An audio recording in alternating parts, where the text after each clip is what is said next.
A disk of radius a by 4 having a uniformly distributed charge 6 coulomb is placed in the xy plane with its center at minus a by 2, 0, 0.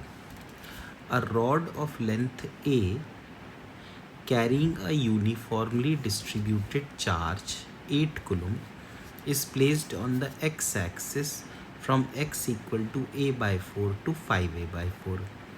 2-point charges minus 7 coulomb and 3 coulomb are placed at a by 4, minus a by 4 and minus 3a by 4 and 3a by 4, 0.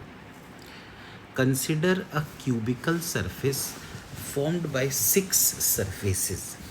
X is equal to plus minus a by 2, y is equal to again plus minus a by 2 and z is equal to plus minus a by 2. The electrical flux through this cubical surface is, तो यहाँ पर हम देख सकते हैं कि ये plus minus a by 2 पे है, मतलब कि ये वाला डिस्टेंस भी a by 2 है, ये वाला डिस्टेंस भी a by 2 है, इसी तरह से ये वाला डिस्टेंस भी a by 2, ये भी a by 2. अब जो डिस्क है उसका रेडियस a by 4 है और वो रखी हुई है माइनस a by 2 पर, तो इसका मतलब उसका आधा हिस्सा इस गॉसियन सरफेस के अंदर है. तो जो डिस्क है उसका पूरा चार्ज तो 6 कुलम्ब है, तो उसका 3 कुलम्ब जो हिस्सा है वो अंदर है. अब इसी तरह से रॉड है, रॉड पे टोटल चार्ज है 8 कुलम्ब और लेंथ उसकी a है, लेकिन यहाँ पर ये पॉइंट है a by 4 और ये वाला पॉइंट है a by 2, तो सिर्फ उसका a by 4 हिस्सा ही गॉसियन सरफेस के अंदर है. इसका मतलब जो रॉड है तो 8 कुलम्ब का 1/4 यानी कि सिर्फ 2 कुलम्ब ही अंदर है.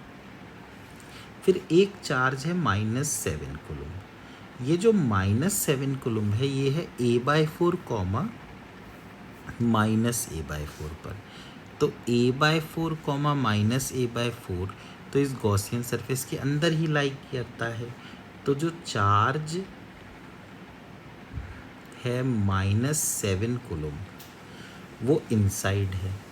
लेकिन अगर हम 3 कुलम्ब को देखें तो 3 कुलम्ब पे लिखा है माइनस 3a by 4 और 3a by 4, तो 3a by 4 जो डिस्टेंस है ये डिस्टेंस a by 2 से ज़्यादा है, मतलब ये जो चार्ज होगा ये आउटसाइड लाई करता होगा. तो टोटल आप देख सकते हैं कि जो चार्ज इनसाइड है Q एनक्लोज्ड ये होगा 3 + 2 -7 यानी -2 कुलम्ब. तो जो फ्लक्स हो जाना चाहिए वो -2/ε0 हो जाना चाहिए.